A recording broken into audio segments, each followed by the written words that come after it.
Amazing. Wow. I'm going to try to bring some more positivity into this, so apologies. Um, but something bad is coming. We all know. Climate change, I mean, we're losing our glaciers at an unprecedented pace. 40% of the people are now without water in droughts. And our beautiful coral reef, we're losing half of it. So it's pretty depressing. I feel I'm wrapped in this fishing net as well sometimes. And our generation has been bombarded with the message that we must do better. And I think on this stage, we should also recognize that in response to this daunting task that has been given to us, we can do better, and we should. And humans are a pretty inventive species. I mean, we came up with something like ChatGPT. So I'm pretty sure we can solve the mess we've done. And we're also a pretty collaborative species. So if we leverage this talent and resources that we have, we can definitely shift from a very exploitative economy to one that is regenerative, where we respect the nature environment, but also the human beings that live on it. And this is a fateful message, but we must recognize that this climate change problem is going to need different solutions. And I'm sorry for the local people, but it's not only going to be about geothermal and electric cars. We need way more than that. And our job is the one to go around the world and find the most impactful climate solutions out there, to help them scale, get out of the lab, and really make a difference. And we call them the neglected climate opportunities, or the tech you didn't expect.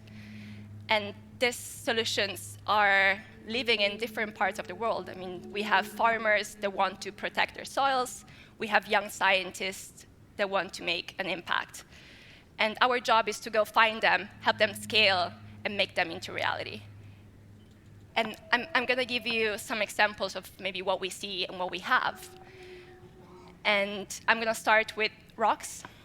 And I know in this place there's a lot of rocks. I mean, I landed and I've seen basaltic rock everywhere, volcanic rock, and that's actually a very powerful resource. There's some farmers in Brazil that take this rock, add it to their soil as a fertilizer, to not use the nasty chemical fertilizers that are polluting our waters, causing ocean acidification, but also completely degrading the soils. So this rock is then taken and added to the crops, and it gives minerals, it gives fertilization, but also captures a lot of CO2.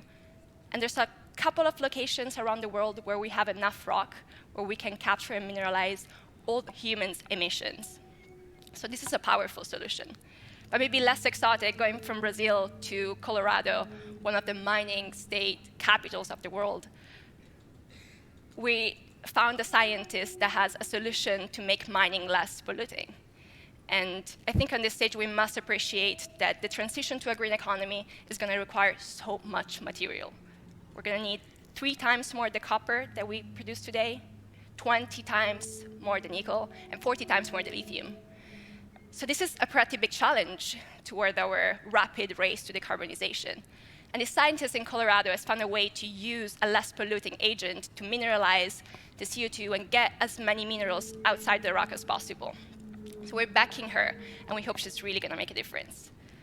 The third team I want to talk about today is a very young team based in Holland that is tackling one of the most hidden gases, which is methane gas.